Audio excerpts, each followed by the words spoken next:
My name is Jason. My name is Tom. And this is a comic strip AP of Monster of the Week, featuring the story of Robert Larousse.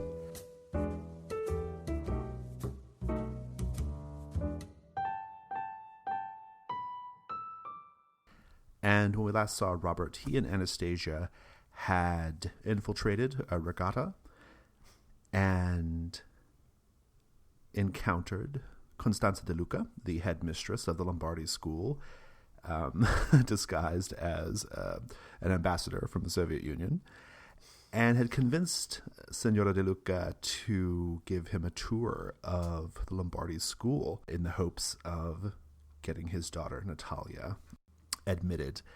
So I guess my question for you, Robert, is, before we get going, what do you hope to gain here? Like, what are you going to do once you get inside the school? Like, once you get this tour, what are you hoping to find out? What are you hoping to do? Well, I'm hoping to gain admittance and then, at a key moment, slip away, much as we used to do in the old days, Anastasia and I, when we'd attend the parties of royals and socialites. And at that point, I will attempt to hunt down either the reliquary of St. Catherine of Siena or the goat-headed monster, or maybe both. Well, you can have that meeting whenever you're ready. I mean, we can cut straight to it whenever you'd like. Is there anything you want to do beforehand, though? Yeah, there is one backup thing I'd like to do. I want to go around and lean on Commissario Bruni and get him to show up with the cops as and when things go wrong. I think that's a good idea. Are you interested in that scene, or do we want to just say that happened? I mean, I think you already have that move, like Friends on the Force, and so I'm not sure that this would require a role necessarily, especially because you've already kind of reestablished your contacts with Bruni. So if you just want to say that you did that, I'm cool with that. Or we can have that scene. It's up to you. I mean, I have what I think is an interesting way of twisting his arm, but I think we can handle that in conversation later on when it becomes. Okay, that sounds good. Yeah, I'm into that. We can even flashback, right? That would be fun too. Cool. So in that case, let's go ahead and just go to the day of your tour of the Lombardi school. First of all, how are you dressed? What do you look like? Of course. So I'm being a Soviet diplomat, therefore I, in contrast to my appearance at the regatta, where clearly Dmitri, was that the name I used? Yes, I think so. Was, in mufti, as we would call it, blending in with the locals. In this case, he is properly in his I'm a communist abroad outfit, which is a black suit, white shirt, red tie, discreet Communist Party badge on the lapel. What about Anastasia? Are you bringing her? I am, and I don't want to give her a cover that's going to be too easy to penetrate, because I think that Signora DeLuca is a rather penetrating person, and therefore I'm going to sort of get her to do two layers of deceit, essentially. So I'm going to present her as just a friend. She lives in the neighborhood. She helps me with the Italian. And the whole time kind of insinuating that she's actually some kind of functionary for the Soviet apparatus. But of course we're lying about what she does because we need to conceal that. And therefore, because I think if I said, this is my wife or this is the kid's nanny, then that would get blown apart very, very quickly. So many lies, it circles back around to seeming like truth, right? Exactly. Is that the idea? Yeah, pretty much.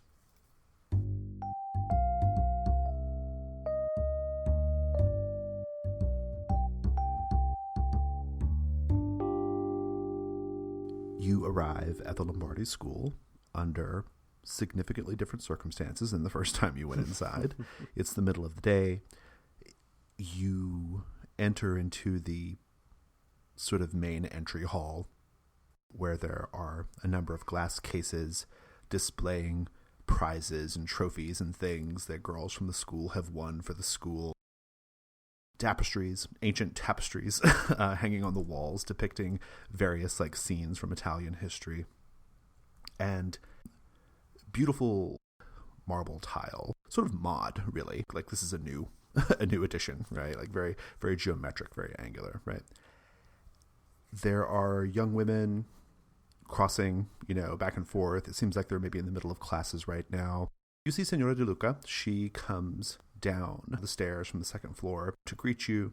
She is wearing a very, very tasteful but plain woman's business suit in maybe sort of like a dusty blue. And she comes up to you and she says, "Mr. Ambassador, I'm so happy to see you." Signora DeLuca, hello, the pleasure is all mine. "And who is your friend?" "This is my associate..."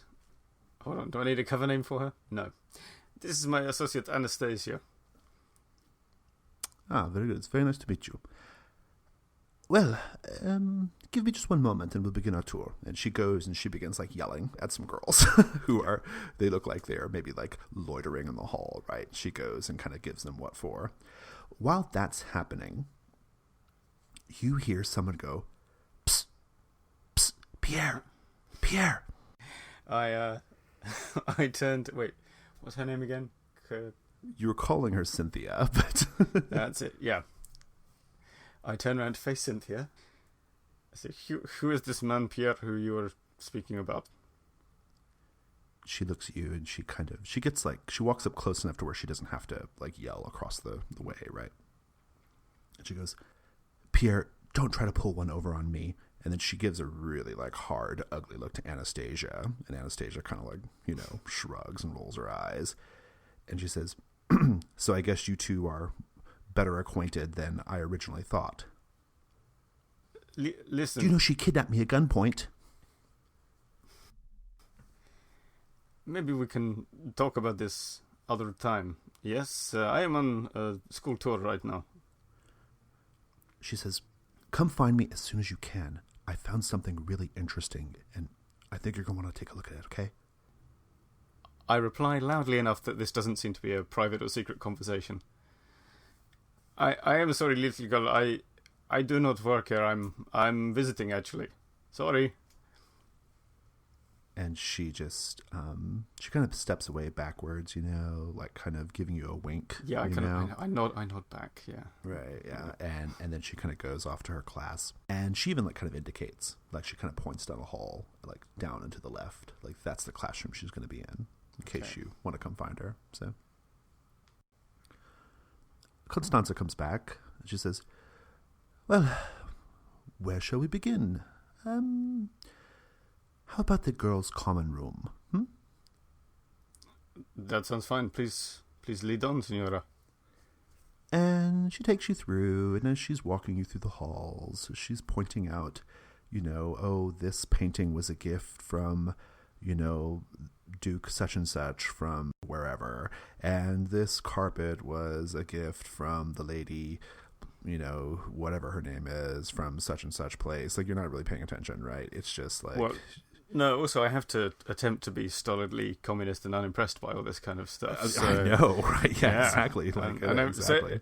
So in return, I'm just doing the most boring conversations possible about curricula and study hours and so on and so forth. Right. And she's, she's going through all the stuff. It's very, very, it seems all really sort of predictable. She wants to show off a little bit, but she also wants to kind of suggest that you would be really lucky for us to allow Natalia into the school. Even you, the ambassador from the Soviet Union. Yeah, I'm sure apart from the goat monster in the basement, it's actually a really great school. It's probably true, yeah.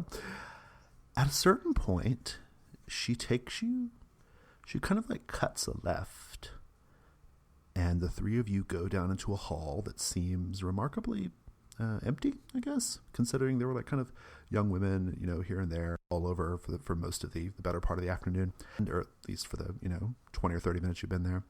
And there's a little side table in the hallway, and on that side table is your little film canister that you dropped the last time you were here, and that out of character off screen we saw someone pick up. And she turns and looks at you and says, "These girls are so careless sometimes, leaving things around like this. How completely embarrassing." And then she goes up and she grabs it, and she kind of like holds it in her hands a little bit, and you see her take what you now notice is a quite long thumbnail, long and pointy and sharp, maybe even like metallic, possibly, like a needle on her thumb. And she begins just very casually drawing that metal thumbnail across that yellow film canister. And as she does so, you feel an intense burning on your back, like someone is flaying your back right now, and it hurts like hell. And you can tell she's watching you, looking for a reaction of some sort. How do you react? I attempt to be distracted by some kind of interesting curio or object in the middle distance, and what is in a little room over there? And just grit my teeth at this, and yeah. Do an act under pressure. Yeah.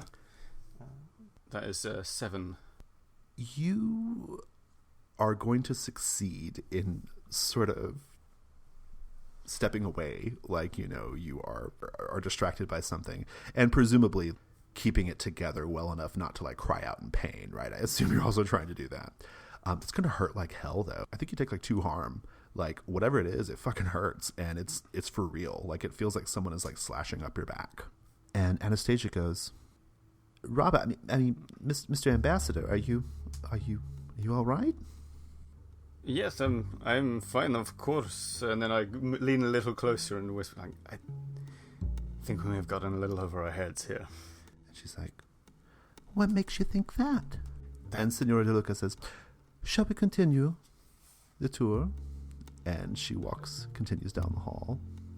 Yeah, I sort of, in character, I reply, yes, by all means. And then as I walk along with Anastasia, I'll briefly tell her, that's my film canister. I just got this. When she scratched it, it really friggin' hurt. Yeah. She's like, keep it together, Roberto. Keep it together. You seem a little like, wow, you seem really shaken right now. I straighten my tie and continue. You used to be the best in the business. This is not like you to crack up like this. I'm retired. Fair.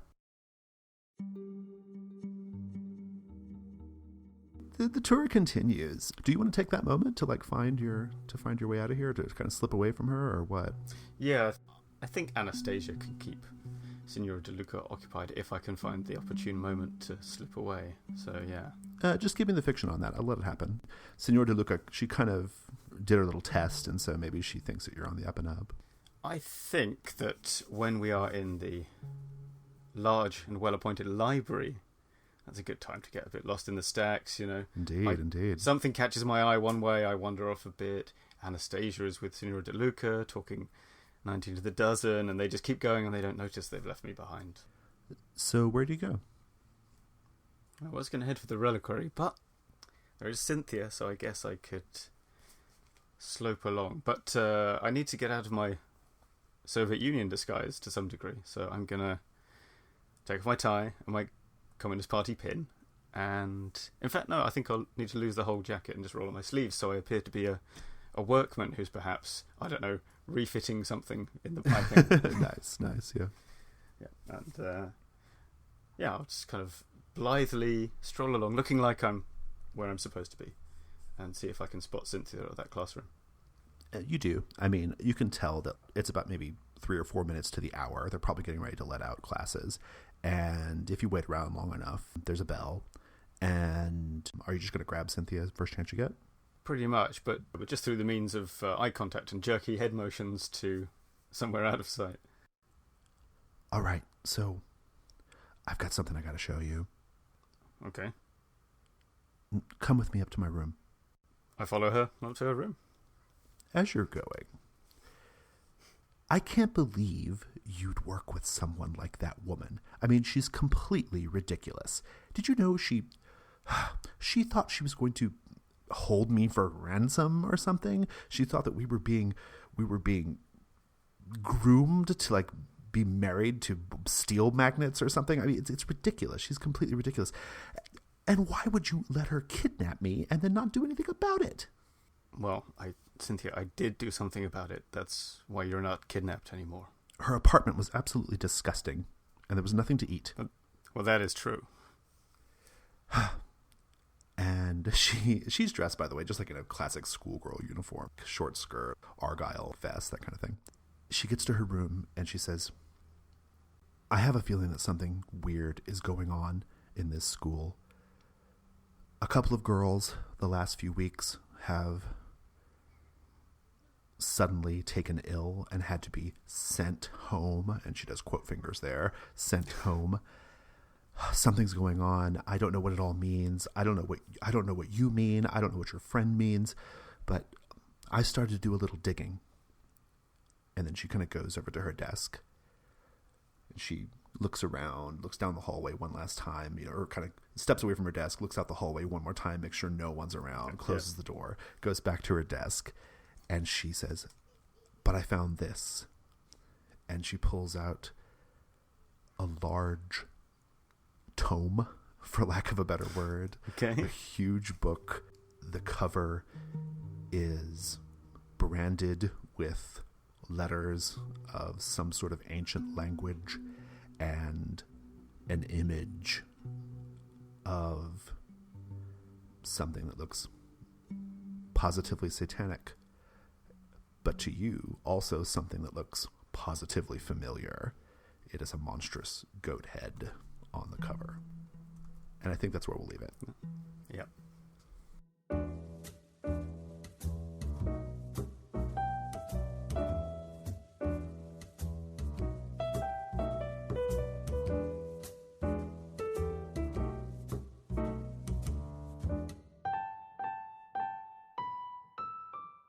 Hi, this is Jason from The Gauntlet. If you enjoyed this episode of Comic Strip AP, be sure to check out our YouTube channel. We have many other Comic Strip AP shows available, each organized in their own sequential playlist for easy listening. Just go to youtube.com and search for Gauntlet RPG.